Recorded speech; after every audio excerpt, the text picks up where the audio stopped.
Baik, Assalamualaikum warahmatullahi wabarakatuh. Waalaikumsalam warahmatullahi wabarakatuh. Terima kasih atas kehadiran teman-teman di sini. Kita akan membahas hari ini tentang qualitative research methodology. Tapi sebelum kita mulai kelas, mari kita buka dengan membaca basmalah bersama-sama. Bismillahirrahmanirrahim. Bismillahirrahmanirrahim. Izin saya share untuk PowerPoint-nya. Ya. Kali ini kita akan membahas qualitative research methodology. Kemarin kita sudah banyak membahas tentang langkah-langkah proposal, penyusunan proposal, lalu bagaimana etika penelitian itu. Nah, sekarang kita akan membahas cukup banyak tentang research metodologi khususnya di kualitatif. Nanti akan ada pembahasan di kuantitatif, tapi untuk kali ini kita membahas kualitatif dulu ya. Nah, mungkin saya ingin tahu nih dari beberapa perspektif teman-teman di sini. Apa sih kualitatif yang mungkin teman-teman sudah pernah pahami, sudah pernah baca gitu ya, atau mungkin sudah pernah mencoba bersama dengan dosen-dosen gitu ya, membantu dosen. Apa sih kualitatif ini? Kira-kira ada yang bisa menjawab? Saya mungkin Bu. Ya, silakan Mas Rian. Baik Bu, berkaitan dengan definisi dari kualitatif, mungkin secara singkat adalah sebuah metodologi begitu ya Bu, yang menggunakan metode terbuka untuk mengeksplor mungkin sebuah pertanyaan dan dideskripsikan dengan sebuah kalimat begitu. Baik, baik. Terima kasih Mas Rian. Wah, ini sudah lengkap ya. Mungkin ada lagi yang ingin menambahkan?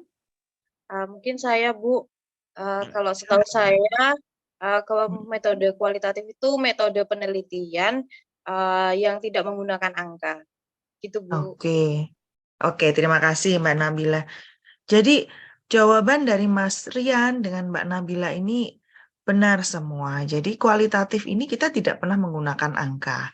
Kita menggunakan kalimat atau pertanyaan terbuka di mana kita mengeksplorasi suatu kalimat ya, bentuk-bentuk kalimat itu menjadi suatu data. Nah, ini ada contoh gambar ini sebenarnya ya. Mungkin kalau teman-teman di sini bisa melihat, use mouse to open the window. Ya benar juga ini orangnya ini ya. Benar dia ambil si tikus, dia pecahkan itu kaca to open the window. But the exactly things ya, ada sesuatu sebenarnya itu tidak seperti itu. Jadi karena konteksnya di situ adalah window-nya itu bukan jendela, tetapi sistem Windows atau sistem yang ada di komputer, maka jadi salah gitu ya. Mouse-nya pun sebenarnya bukan tikus, tetapi sebenarnya mouse-nya itu apa namanya alatnya ya, seperti kalau kalian menggunakan laptop gitu, mouse-nya itu yang untuk menggerakkannya. Nah, ini yang kita bilang kualitatif metodologi. Sehingga kualitatif ini kita membuka suatu kalimat-kalimat open, open statement gitu ya. Di mana open statement itu terdiri dari suatu data-data dan di mana data-data itu terdiri dari kalimat. Nah, dan terkadang fenomenanya itu berbeda, gitu ya. Bukan satu pernyataan menjadi beberapa perspektif. Itulah kualitatif. Hebatnya kualitatif ya. Sehingga di sini kita memiliki beberapa pengertian tentang kualitatif. Melalui Creswell, kita memahami bahwa kualitatif itu mengeksplorasi, untuk memahami dan mengeksplorasi dari suatu data analisis dengan sifatnya yang induktif. Nanti kita akan bahas juga induktif seperti apa. Eksplorasi dan memahami perilaku-perilaku mahasiswa, ya, perilaku individu, perilaku kelompok mahasiswa atau kelompok-kelompok tertentu untuk bisa mengatasi suatu permasalahan, khususnya mengenai permasalahan perilaku manusia. Ya. Nah, kualitatif ini sangat dikenal di social science, termasuk di ekonomi. Tetapi menurut Ballinger, nah ini yang sangat dikenal oleh teman-teman kualitatif di social science, termasuk juga di ekonomi. Kualitatif ini kita harus memahami bahwa kita harus mendapatkan data, ya. Apa yang orang itu pikirkan, apa yang orang itu rasakan, itu harus bisa dikemukakan menjadi suatu kalimat. That is qualitative research. Sehingga Ballinger mengatakan, what people think and how they feel itu harus kita istilahnya kita tangkap sebagai suatu data. Dan data informasi ini yang akan kita analisis nantinya. Qualitative research berdasarkan peneliti atau ilmuwan sebelumnya oleh Bannister tahun 94. Salah satu tujuan utama dari kualitatif itu kita berusaha untuk mengembangkan suatu konsep. Di dalam ekonomi, karena kita memahami bahwa perilaku manusia itu bisa menghadirkan banyak sekali perubahan-perubahan permasalahan. Ini bukan perubahan, tapi perubahan-perubahan jawaban untuk permasalahan sosial. Nah, justru dengan inilah kualitatif bekerja dengan baik, ya. Mereka kualitatif ini bisa mengeksplorasi apapun data-data yang orang pikirkan, orang rasakan. Nah, ini yang akhirnya mengembangkan suatu konsep. Jadi beberapa beberapa teori itu tidak hanya bisa tidak hanya bisa dilakukan oleh kuantitatif, tapi bisa dilakukan oleh kualitatif. Karena yaitu tadi, mungkin kuantitatif hanya berbentuk angka, 1, 2, 3, dan 4. Tetapi kita tidak bisa melihat what they feel and what they think. Gitu. Apa yang mereka rasakan dan apa yang mereka pikirkan. Karena nilai satu oleh satu orang itu mungkin berbeda. Konsepnya 1,1 atau 1,2, satunya kecil atau satunya besar. Nah, kualitatif ini yang bisa untuk menjelaskan. Kualitatif ini sistemnya lebih kepada subjektif. Kenapa kok dibilang subjektif? Karena dia dianggap sebagai perspektif seseorang. Perspektif ini yang mampu bisa mengembangkan suatu konsep penelitian sehingga kita bisa mengatasi suatu permasalahan. Nah, inilah Bannister waktu itu bisa menjelaskan, oh, kualitatif ini bisa melengkapi dari kuantitatif, ya, dari angka-angka untuk bisa memahami fenomena-fenomena sosial, gitu ya. Nah, karena ini adalah bagaimana sih pendekatannya?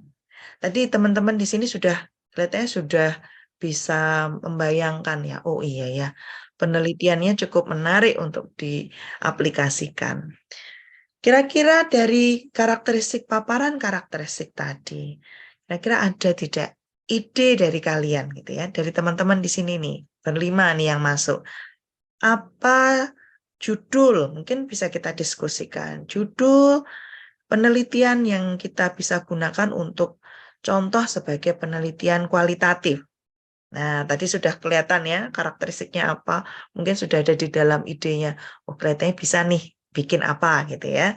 Apa mungkin ada ide dari teman-teman di sini? Saya Berapa? mungkin mau bertanya Iya. Ibu, tapi mungkin Oh, silakan, Mas ya Rian. tadi ada beberapa penjelasan Ibu sebelumnya, ada beberapa karakteristik begitu kan Bu. Nah, kita kan saat untuk menyusun tugas akhir itu kan dibutuhkan misalnya salah satu ini ya Bu, salah satu penelitian yang ideal dan satu lagi gimana cepat lulus begitu Bu. Apakah sebenarnya dengan metode kualitatif ini posibilitas untuk kita pakai dalam penelitian untuk penyelesaian tugas akhir di produk satu ini atau tidak Bu? Atau mungkin ada beberapa tips yang mungkin bisa kita explore begitu Bu. Oh, ternyata untuk karakteristik jenis penelitian ataupun fenomena ini lebih tepatnya bisa menggunakan metode ini begitu Bu.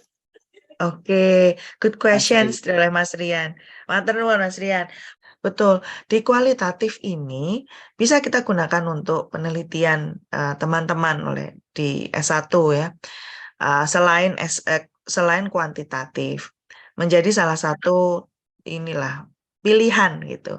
Lalu gimana Bu kok caranya? Oh, yang ini bisa kualitatif. Oh, yang ini nggak bisa Bu, ini nggak bisa kualitatif, ini kuantitatif ini. Pertanyaan menarik. Jadi kalau teman-teman mau menggunakan, misalnya teman-teman mendapatkan suatu fenomena. Fenomena itu menjadi suatu hal yang, oh, ini kok fenomenanya membutuhkan data yang cukup besar. Istilahnya datanya adalah kita melihat perspektif yang cukup besar. Contohnya kita pengen melihat bagaimana mempraktekkan manajemen bencana menurut teman-teman di bantaran Gunung Merapi, ya kalau di Jogja kan Gunung Merapi, bantaran Gunung Merapi. Karena perspektif mereka dengan perspektif kita orang luar itu ataupun saintis, ya orang peneliti itu akan berbeda. Mereka memahami kapan si Gunung Merapi itu meletus atau kapan kita harus mulai turun lapangan gitu, turun ke bawah gitu. Nah, mereka punya perspektif tersendiri. Kalau teman-teman lihat misalnya di breaking news gitu ya, saat erupsi Merapi, lelehan lahar gitu ya. Nampaknya itu tidak membuat mereka harus turun ke bawah karena mereka paham bahwa kemungkinan besar itu tidak akan menggonjang-ganjingkan hidup mereka. Mereka akan memahami bahwa itu hanya Gunung Merapi yang meletus. Nah, perspektif yang ingin kita bawa inilah yang kita berarti harus gunakan kualitatif. Lalu pasti akan ada pertanyaan berikutnya dari teman-teman. Oke, kalau itu kualitatif, Bu. Kalau kuantitatif, berarti sisi di mananya yang saya lihat? Ya. Nah, kalau kuantitatif kita bisa melihat faktor determinasi. Nah, kan sangat berbeda. Kalau kita mau melihat bagaimana prakteknya mereka, kita menggunakan kualitatif. Tapi kalau kita ingin melihat faktor determinasi, menganalisis determinasi faktor-faktor apakah yang membuat mereka bisa mengaplikasikan manajemen bencana dengan baik gitu ya. Nah, itu kita menggunakan kuantitatif. Faktor atau pengaruh ya. Pengaruh-pengaruh dari suatu hal yang bisa mempengaruhi si manajemen bencana ini, kemampuan manajemen bencana ini, inilah yang harus digunakan kuantitatif ya. Nah, ini yang membedakan antara kualitatif dan kuantitatif gitu. Semoga bisa menjawab pertanyaan Mas Rian. Nah, saya paham ini teman-teman, oh iya ya, mana ya aku harus pakai kualitatif atau kuantitatif. Ini menjadi ya jadi tambahan istikharoh ya, sholat istikharoh teman-teman ya. Nah, ini pakai istikharohnya, ini kualitatif kuantitatif ya Bu gitu. Nggak perlu pakai istikharoh, tinggal dilihat saja sudah kelihatan. Kalau kualitatif, maka perlu ada one central phenomena. Harus ada fenomena pusatnya. Itu sebagai konsep. Nah, beda kalau kuantitatif. Kuantitatif itu kan kita melihat determinasi, yaitu tidak satu sentral fenomena, tidak satu pusatnya. Tapi kita melihat beberapa faktor gitu ya. Beberapa faktor misalnya usia, pendapatan, pendidikan, dan sebagainya. Itu sudah tidak lagi fenomena besar. Tapi kalau fenomena praktek manajemen bencana yang dilakukan secara local wisdom bagi kearifan lokal bagi masyarakat bantaran Merapi, nah itu sudah fenomena besar, gitu ya. Asking in details, ditanyakan secara detail kepada para informan kunci, dan juga mengambil data-data dari semua perspektif informan kunci. Nah, semua data inilah itu yang kita lakukan. Biasanya kita dekati si informan kunci, gitu ya. Beberapa teman-teman yang sudah pernah melakukan, biasanya dia malah kenal dekat gitu ya sama teman-teman informan kunci gitu ya. Nah, justru mereka diajak makan, sering diajak makan gitu ya. Nah, yang membedakan lagi untuk kualitatif dan kuantitatif ada di sini. Induktif ya, atau deduktif atau deduksi. Nah, di dalam kualitatif kita itu menggunakan deduksi. Kita lihat di sini di induksi di sini. Kualitatif ini memiliki konsep induktif reasoning ya. Kenapa induktif? Karena dalam induktif itu kita mulai dari observasi dulu.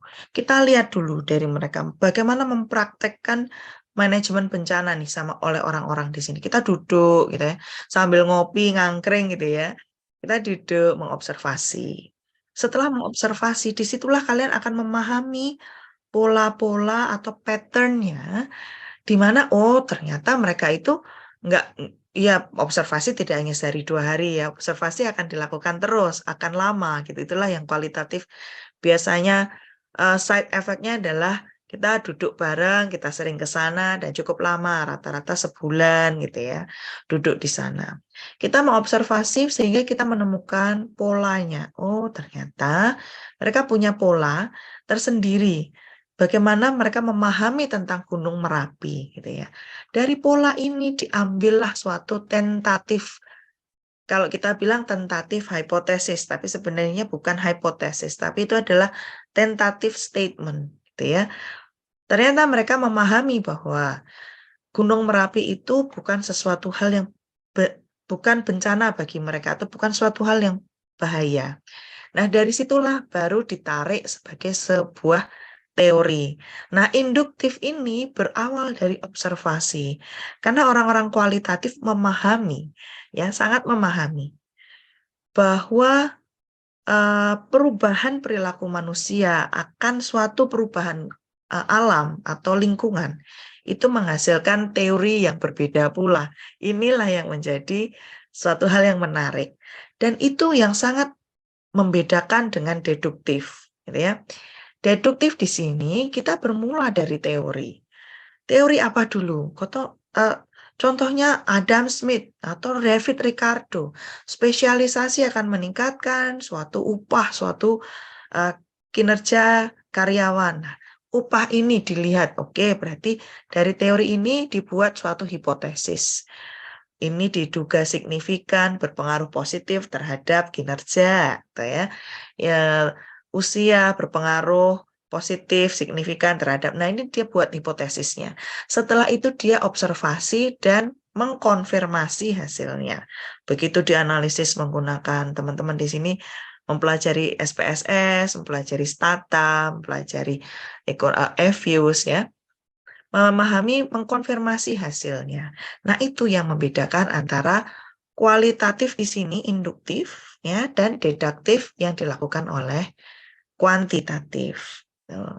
Lalu qualitative research questions. Qualitative research question ini selalu dimulai dengan apa atau bagaimana, ya. Apa sih gitu ya, bagaimana sih gitu. Dan selalu berfokus pada fenomena, satu fenomena saja, jangan kebanyakan fenomena gitu ya. Dan menggunakan eksplorasi. To discover, to understand, to explore ya, untuk melihat untuk mengeksplorasi, untuk memahami, untuk bisa menganalisis gitu ya. Dan itu menggunakan eksplorasi, kalimat-kalimat eksplorasi. Non-directional language, tidak boleh ada pemahaman. Kalau di kualitatif yang membedakan dengan kuantitatif, tidak boleh ada statement bahwa A mempengaruhi B. Kalau sudah ada statement itu sudah jelas kuantitatif, ya. Jadi mudah saja kalau pas bikin proposal, kalian lihat, kalian bikinnya bahwa usia dapat berpengaruh secara positif terhadap kinerja atau performance tenaga kerja.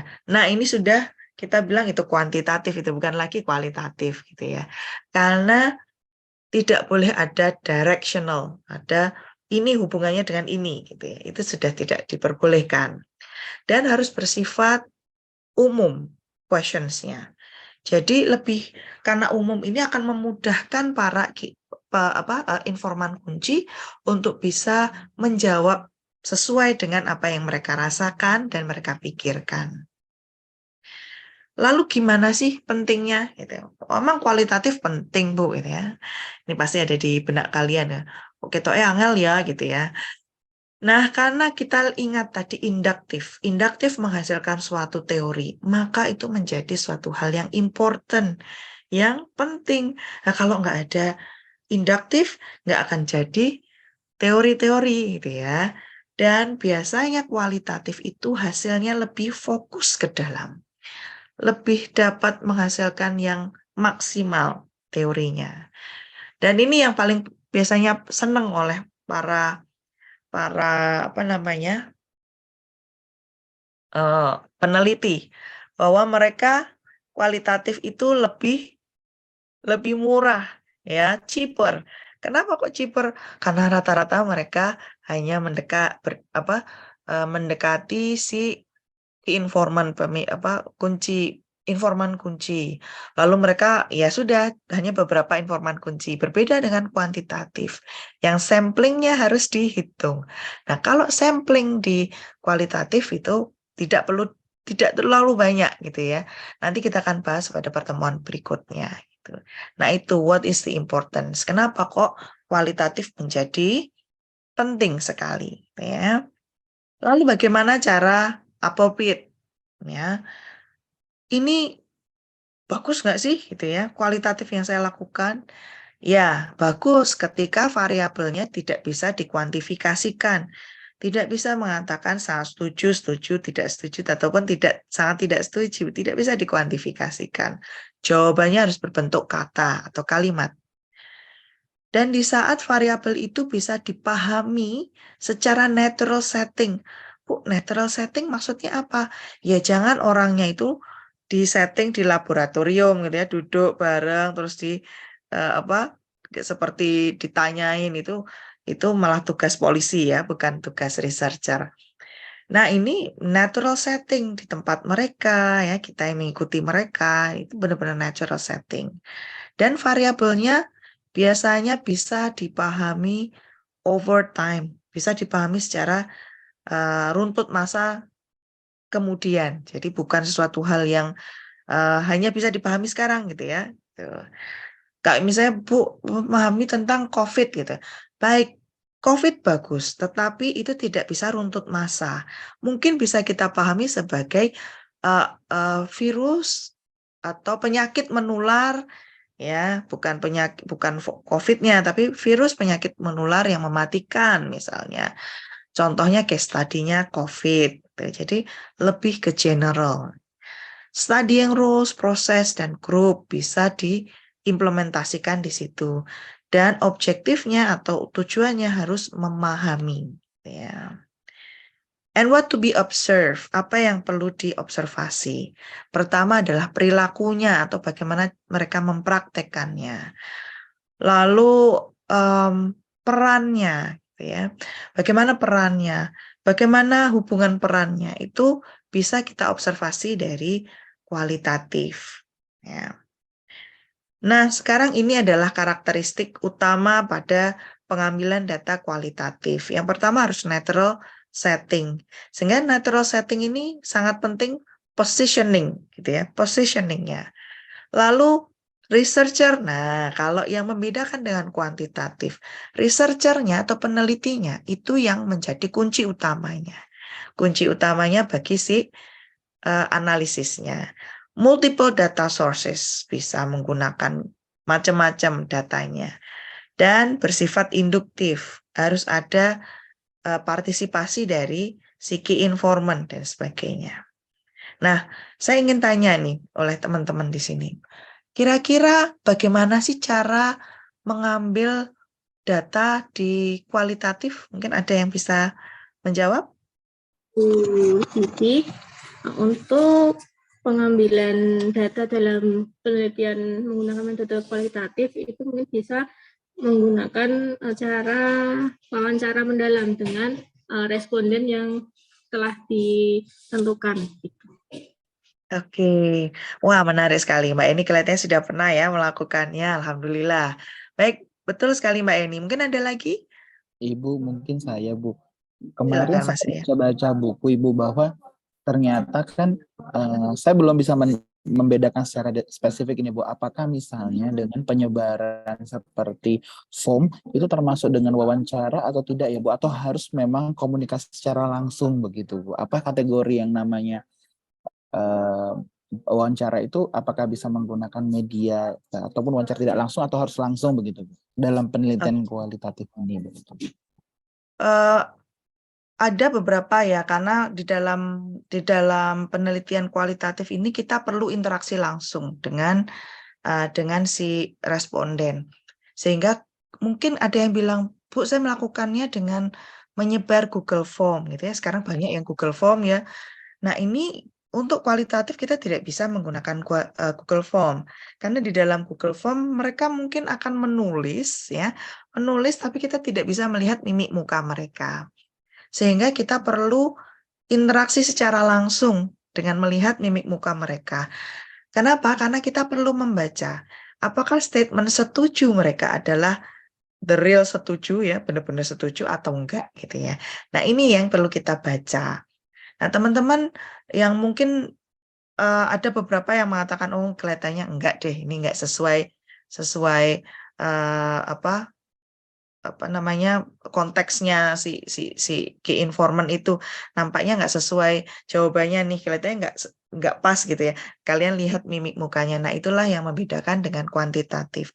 Sehingga Google Form gitu ya, walaupun itu dilakukan dengan wawancara, tapi dengan Google Form kita tidak bisa melihat mimiknya secara langsung, tidak bisa direcord, tidak bisa kita lakukan analisis gitu. Jadi harus langsung. Mungkin tadi seperti contohnya Mbak Eni menjelaskan wawancara mendalam gitu ya. One to one person gitu, ketemu dengan langsung ke informan itu menjadi salah satu contoh pengumpulan data di kualitatif. Nah, di dalam pengumpulan data wawancara mendalam ini, kita bisa melihat secara langsung ya. Kita tanya gitu, langsung dia jawab, kita record gitu, kita tulis di notulensi kita. Tapi kita punya recordingnya ya.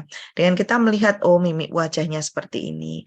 Dia memahami bahwa, oh tentang penetapan suatu disaster manajemen bencana ini menarik untuk bisa digunakan. Dan dia dengan bangga bahwa desanya sudah punya panduannya dan sebagainya. Nah, ini wawancara secara langsung inilah yang kita harapkan gitu. Nah, dari beberapa macam data-data collection atau cara mengumpulkan data, kita bisa membedakan dengan beberapa dimensi secara naratif, fenomenologi, secara grounded theory, etnografi maupun case study. Untuk S1 memang saya tidak meminta mereka untuk mengerjakan etnografi seperti ke teman-teman di sini ya, jangan etnografi. Ya, grounded theory pun gak usah deh gitu. Nanti gak lulus gak nikah-nikah ya, kasihan nanti ibu bapaknya nanyain terus kapan lulus gitu ya. Terus pacarnya bisa nanyain kapan nih bisa dinikahin gitu ya karena gak lulus. Tapi lebih saya arahkan ke case study, fenomenologi maupun naratif. Kenapa? Karena mereka menggunakan eksplorasi di mana tidak perlu kalian harus tinggal dengan mereka selama 6 bulan atau sampai 1 tahun, atau menginterview banyak orang untuk melihat saturasi kategorinya gitu ya. Tetapi cukup menginterview beberapa seperti 10 orang, tapi it took like 1 hour seperti mengambil datanya selama 1 jam gitu. Nah, case study, fenomenologi, naratif, ini menjadi salah satu contoh yang bisa kalian lakukan di penelitian berikutnya gitu ya. Setelah kita sudah memahami tentang sampling data collection-nya, barulah kita cek lagi, conceptualize lagi dari research questions-nya. Jadi sebenarnya step-nya adalah plan, actions, monitoring, conceptualize lagi. Kalau sudah cukup, maka berhenti di situ. Conceptualize, maka berhenti di situ. Nah, itu adalah fase-fase untuk di kualitatif. Nah, nampaknya ini sudah cukup malam ya buat teman-teman di sini. Baik, itu adalah introduction di kualitatif. Ingat, setelah ini teman-teman bisa mempersiapkan judul apa atau tema apa yang sesuai untuk skripsi kalian jika kalian menggunakan kualitatif ya. Itu menjadi tugas kalian, silakan nanti isikan di My Class, saya akan buka untuk bisa teman-teman menulis jawabannya ya. Baik, mungkin ada pertanyaan sebelum saya tutup kuliah hari ini. Baik, terima kasih teman-teman. Kita ketemu minggu depan dan mari kita tutup dengan membaca hamdalah bersama-sama. Alhamdulillah. Alhamdulillahirrahmanirrahim.